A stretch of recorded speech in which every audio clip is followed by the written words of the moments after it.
Chelmsford is home to the wireless. And it's here that Italian Guglielmo Marconi set up the world's first factory for producing radio receivers and transmitters in 1899. I'm at the Science and Industry Museum, where Marconi made some of his first radio broadcasts. In 1901, Marconi successfully transmitted radio signals across the Atlantic, from England to Newfoundland in Canada. Up until then, many people believed it would be impossible and that these signals would just get lost in space. But Marconi was convinced that the transmissions would follow the curvature of the Earth, and he was proved right.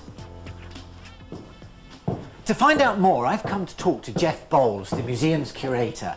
Jeff, as a schoolboy, I've always believed that Marconi's first transmission was with voice, but it wasn't, was it? No, Marconi called his system wireless telegraphy, and it was a system of signalling using radio waves, mostly between ships and the shore, and between ship and ship. So this was Morse code? This was using the Morse code, not a voice system. Was this typical of the apparatus on board ship?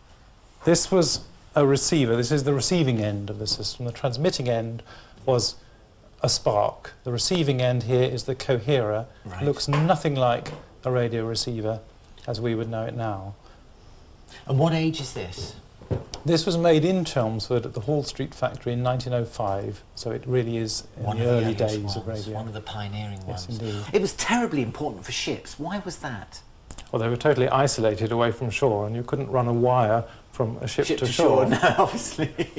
Have you any examples of where this came into great use? Well, the classic one is the Titanic in 1912.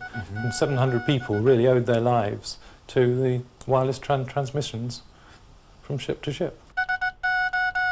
So when did voices first start to get used in transmissions? The first experiments were in about 1900, but it wasn't really until the First World War when reliable radio valves were developed. And they also had a need to do so because they needed to communicate with aircraft. Exactly. And you can't use Morse code on an aircraft.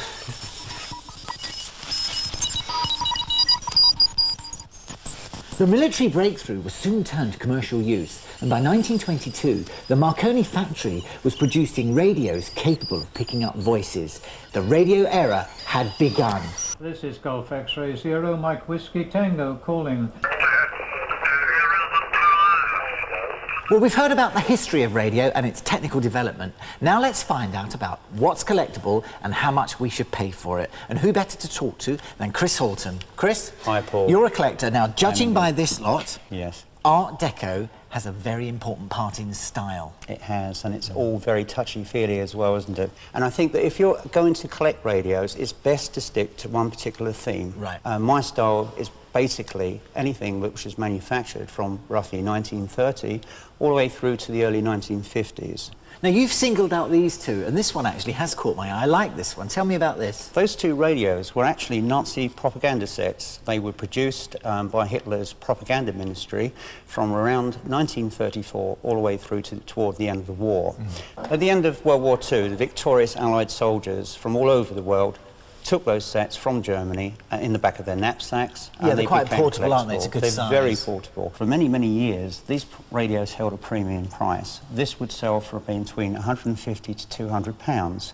But there's been a large inflow of radios from Eastern Europe, and the price has dropped considerably. The price on this particular set now would set you back, in this condition, around 100 pounds.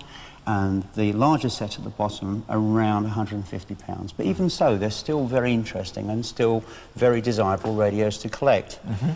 Now, this one looks a bit of fun. It looks really kitsch and very 50s. Yes, it has. It's slightly out of place in the rest What of does the it collection. remind you of? A Cadillac. Yeah, it's a Crosley dashboard radio, model D25. It's a clock radio with an alarm. I bought this from America. It cost me around $85, but restored as it is now in English, it's worth over £200. So That's quite a rare big little jump. item then. It's a lovely radio, isn't it? Yeah. Now that has caught my eye. That looks really interesting. It's a home broadcaster made by GEC in the late 1940s. For any aspiring DJ, that was the microphone to own. The interesting thing on the logo there, on the design, you can see a picture of the apparatus actually in operation. But with its original box, in that condition, it's worth around £45. So it's quite a nice item to own.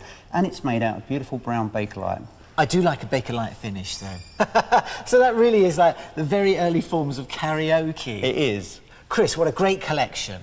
I have to say, though, that one is my favourite. I'm not a big fan of Art Deco, but that one has a contemporary look. And around £950, it is the expensive one. Golf Bravo 2, Golf Bravo 2, Guglielmo Marconi, which is what it is. This is Golf X-Ray 0, Mike Whiskey Tango calling. It's a most nostalgic situation. We're back on the auction wavelength.